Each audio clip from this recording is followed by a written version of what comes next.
With less than a month left in Colorado's legislative session, let's get a quick wrap-up on bills we're watching.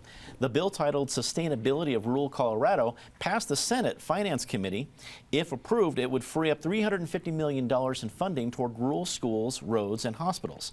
Also, the $3.5 billion transportation bill also passed committee this week that would ask voters to raise taxes to 34 cents for $10 purchases and would raise close to $576 million annually. Penn, you've been in the thick of this in the legislature. We have just a few weeks left in the session. Big time money around big time issues. Transportation is something everyone agrees needs attention.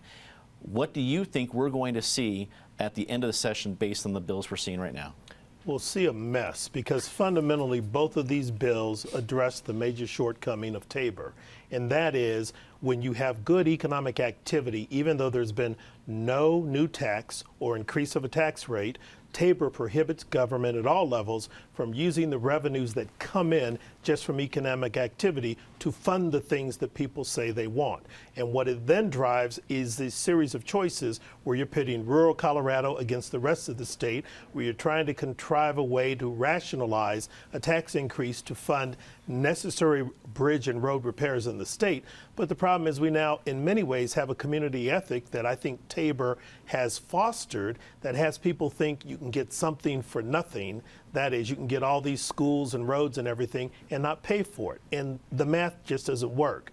So what will happen is there'll be a lot of debate, a lot of discussion, efforts to compromise, but I am worried that both of these bills are going to fall down just because of a partisan divide and the fact that the friction over TABOR and how it's been working is still so strong that we just don't have a consensus. Erica, what's the skinny at the Capitol? What are we going to see at these bills once they get to whatever finish line they're going to achieve?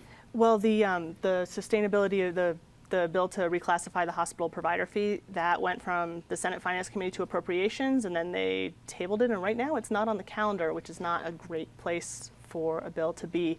And you have this fundamental disagreement between the two sides where the Republicans are saying, if we reclassify the hospital provider fee, we need to take money out of the rest of the budget so that we don't just have this continued growth of state government.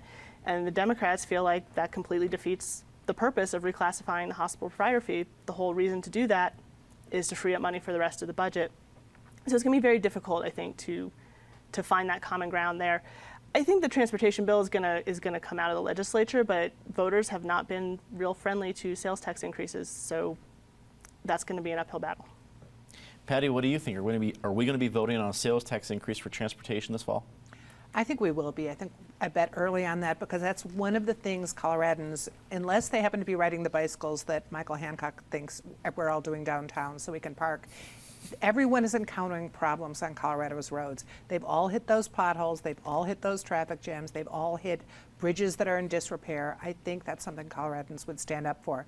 As for the hospital provider fee, we have talked about this so many times, and there's a possibility this time they will come up with a compromise. Right now, as we're taping this, Crisanta Duran is in Hugo. If you've ever been to Hugo and you see what it means for them to have this hospital working there, you understand this is not a Democrat-Republican issue.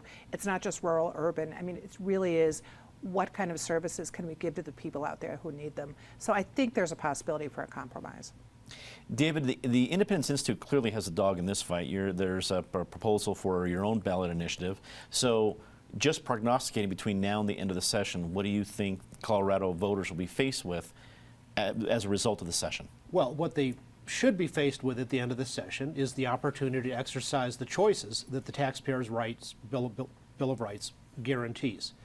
The Taxpayers' Bill of Rights is the ideal instrument for long-term sustainability of state government, because there's a tendency when the economy's up, if you don't have a control like TABOR, then they spend every possible penny, and then inevitably the economy goes down, and so now it's like, oh, we have to make tremendous, huge cuts. Well, that's only because you raised spending at such astronomical levels when the money was coming in, and now the business cycle's down, you've got less, and you have to make cuts.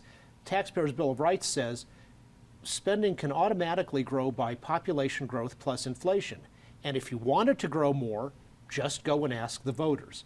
That's why this so-called hospital provider fee is very wrong, because it's an accounting trick to evade asking the voters. And if they have good ideas about what to spend extra money on, ask the voters and maybe they'll agree.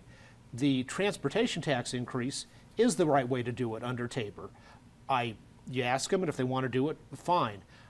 I disagree with it because about half the money goes to a slush fund for counties and municipal governments with very little controls to make sure it's actually spent on improving the roads. For counties and cities, road improvements are best funded through local tax measures where the county can say, if we raise the sales tax by this amount, we will spend it on the following road repair and improvement project, and the people of the county who understand that project best can decide or not, as opposed to getting a bunch of slush money from the state government.